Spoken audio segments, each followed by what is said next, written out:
বাঁশবেড়িয়া পৌরসভার চেয়ারম্যান আদিত্য নিয়োগের ইস্তফা, রাজনৈতিক মহলে তোলপাড়। দীর্ঘ জল্পনার অবসান ঘটিয়ে অবশেষে পদত্যাগ করলেন বাঁশবেড়িয়া পৌরসভার চেয়ারম্যান আদিত্য নিয়োগী। মঙ্গলবার সকালে তিনি আনুষ্ঠানিকভাবে নিজের ইস্তফাপত্র জমা দেন হুগলি সদর মহকুমার শাসক অয়ননাথের হাতে।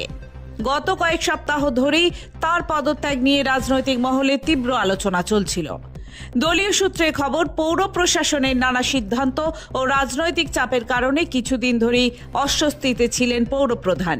অবশেষে নিজে থেকেই দায়িত্ব থেকে সরে দাঁড়ানোর সিদ্ধান্ত নেন তিনি। তবে তার এই পদত্যাগকে ঘিরে নতুন করে সরগরম হয়েছে স্থানীয় রাজনীতি।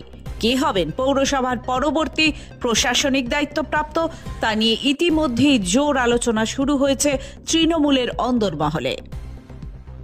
দলের একাংশের দাবি, এটি শুধু ব্যক্তিগত সিদ্ধান্ত নয়, বরং দলের প্রতি একটি রাজনৈতিক বার্তা। উল্লেখযোগ্যভাবে গত লোকসভা নির্বাচনে হুগলি জেলার একাধিক এলাকায় তৃণমূলের ফল আশানুরূপ না হওয়ায় দলীয় পর্যবেক্ষণ শুরু হয়েছিল। দলের সর্বভারতীয় সাধারণ সম্পাদক অভিষেক বন্দ্যোপাধ্যায় জানিয়েছিলেন, যেসব এলাকায় ফল খারাপ হয়েছে সেখানে নেতৃত্বে পরিবর্তন আনা হবে।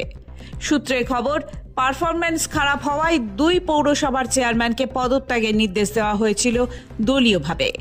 কয়েকদিন অনড় থাকলেও শেষ পর্যন্ত দলীয় নির্দেশ মেনে ইস্তফা দিলেন বাঁশবেড়িয়ার চেয়ারম্যান আদিত্য নিয়োগী।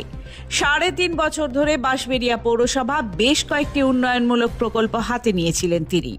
কিন্তু সাম্প্রতিক রাজনৈতিক অস্থিরতা ও ভোট ফল খারাপ হওয়ায় প্রশাসনিক জটিলতা বেড়েছিল বলে মনে করছেন রাজনৈতিক বিশ্লেষকরা।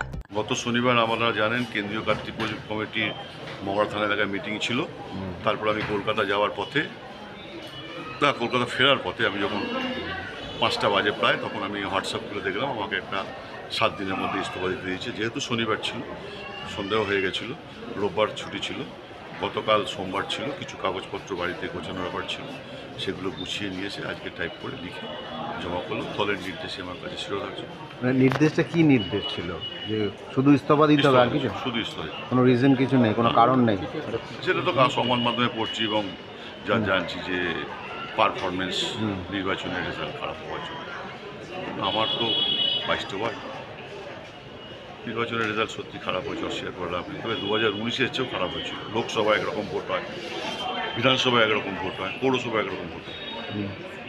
এটা একটা কালেকটিভ সিদ্ধান্ত থাকে যে আমরা সবাই মিলে কাজ করবো, সেখানে ব্যর্থ।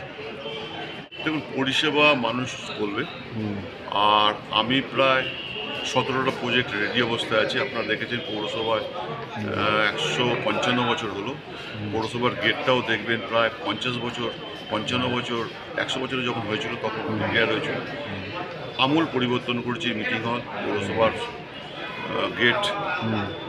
পৌরসভায় 2টো মা ক্যান্টিন চলে, যেটা ইউনিসেফ যে কোনো মুহূর্তে আমাদের স্বীকৃতি দেবে। 2বার তারা এনকোয়ারি করে গেছে। পরিষেবা দেওয়ার ক্ষেত্রে আমি মনে হয় না যে খুব একটা খারাপ জায়গায় ছিলাম। সেটা দল বলবে, মানুষ বলবে। 7টা পাম্প নতুন, 6টা পাম্প রিপেয়ার করা পুরোপুরি। এইভাবে পানীয় জল, রাস্তা, ড্রেন, আলো, গ্রিন সিটি থেকে আলো। এমন একটা গলি নেই যেখানে টিউবলাইট খুলে দিয়েছি। সব আধুনিক যে লাইট আছে সেই লাইট দেওয়া আছে সমস্ত জায়গায়। এমন কোনো গলি নেই যেখানে আলো নেই, এমন কোনো গলি নেই যেখানে জল নেই, এমন কোনো গলি নেই যেখানে রাস্তা নেই। আপনি তারপরে মানুষ নির্বাচনে আমাদের সমর্থন করেনি, এটা আমরা ব্যর্থতা। Bureau report, Hooghly Times.